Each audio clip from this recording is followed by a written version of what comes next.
नमस्कार। महाराज छत्रपति शिवाजी को उनके बाल्यकाल में माता जीजाबाई ने रामायण और महाभारत की कथाएं सुनाईं। ऐसे जाने कितने महापुरुष हुए, उनको रामायण और महाभारत की कथाएं सुनाई गईं और उन्होंने लक्ष्य निर्धारित किया, जीवन में कुछ विशेष किया। अर्थात रामायण और महाभारत भारतीय जनमानस को हजारों सालों से प्रेरित करता आया है और समाज के लिए कुछ श्रेष्ठ करने की प्रेरणा देता आया है। आज लॉकडाउन के काल में महाभारत और रामायण और इसी प्रकार के अन्य बहुत से सीरियल विभिन्न चैनलों पर प्रदर्शित किए जा रहे हैं, जिससे समय का सदुपयोग हो। महाभारत काल के महत्वपूर्ण पात्रों में से अपने जीवन में चिंतन मनन करते हुए अति संक्षेप में उनके जीवन से क्या प्रेरणा मिलती है, इसके बारे में कुछ निवेदन करना चाहता हूँ। हो सकता है कि आप मेरी बात से सहमत भी हों। सबसे महत्वपूर्ण पहले पात्र हैं भीष्म पितामह। हम सभी जानते हैं कि महाभारत युद्ध काल में सर्वाधिक आयु के भीष्म पितामह कौरव सेना के 10 दिनों तक सेनापति रहे। उनकी प्रतिज्ञा की वजह से ही उनको भीष्म कहते हैं। महारथी इतने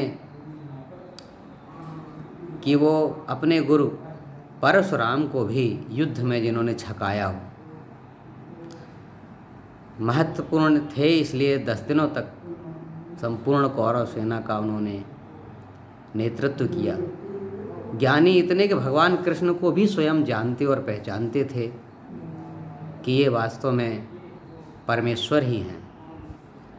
लेकिन अपने जीवन के कालखंड में उन्होंने अपने अहंकार को पुष्ट करने वाली ऐसी प्रतिज्ञा ले ली, अपने को सिंहासन के पाए में बांध लिया। हर हालत में सिंहासन पर बैठने वाले व्यक्ति की ही उनको सेवा करनी है और उसी को सुरक्षित बनाना है, ऐसा अपने जीवन का लक्ष्य बना दिया। यहीं से गलती हो गई। कहाँ जोड़ना चाहिए अपने को, धर्म और परमेश्वर से जोड़ना चाहिए, लेकिन उन्होंने अपने आप को सिंहासन से जोड़ दिया।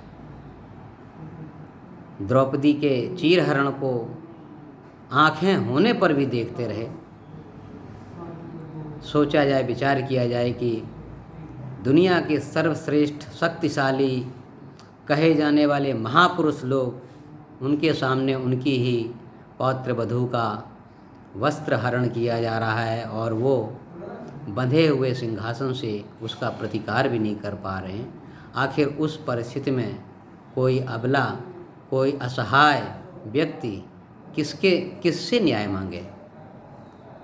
सारा दृश्य इतना भयानक था कि जो भी उसमें उपस्थित थे, देख रहे थे और प्रतिकार नहीं कर रहे थे, वो सब अधर्म के रास्ते पर ही एक प्रकार से थे। भीष्म पितामह को इसीलिए अंतिम दिनों में बाणशैया पर लेटना पड़ा। अपनी आँखों के सामने जिनको सुरक्षित रखने का उन्होंने प्रण लिया था, एक एक करके उनको मरते हुए देखना पड़ा। इसलिए अगर परमेश्वर सामने है तो सब कुछ छोड़कर उसी की ओर भजना चाहिए, और यदि परमेश्वर सामने नहीं है तो तत्व की ओर अपने को चलना चाहिए। किसी सिंहासन, ऐश्वर्य, पद, लिप्सा, इनसे अपने आप को बांधना नहीं चाहिए। दूसरे महापुरुष थे द्रोणाचार्य, जो कौरवों और पांडवों के गुरु भी थे, अति पूज्य थे, परशुराम के शिष्य थे। हर प्रकार से उनको ज्ञान था। इसके बाद भी उन्होंने द्रुपद, उनके जो मित्र थे, उनसे अपमानित होने की वजह से मन में ही रख लिया उनसे प्रतिकार लेंगे। और जब शिक्षा पूर्ण हुई तो पांडवों से उनको गुरुदक्षिणा के लिए द्रुपद को बांध कर लाने के लिए कहा।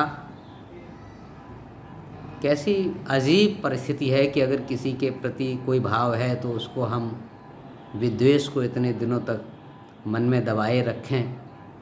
एकलव्य का दाहिने हाथ का अंगूठा ले लिया, गुरु की मर्यादा नहीं दिखती। अपने पुत्र के प्रति इतना प्रेम कि महाभारत के युद्ध में अश्वत्थामा हतो सुन करके उन्होंने अपना धनुष रख दिया। कौरव सेना के सेनापति होने के बाद भी कौरव सेना के उस दायित्व से उन्होंने सेनापति के दायित्व से अलग हो गए। क्या शिक्षा मिल सकती उनके जीवन से? वो भी द्रौपदी के वस्त्रहरण को देखते रहे और अंत में उनको किस प्रकार की मृत्यु प्राप्त हुई हम सभी के लोगों के सामने विदित है। इसलिए हम सभी को धर्म का ही रास्ता चुनना चाहिए, अधर्म के रास्ते से हमको दूर रहना चाहिए।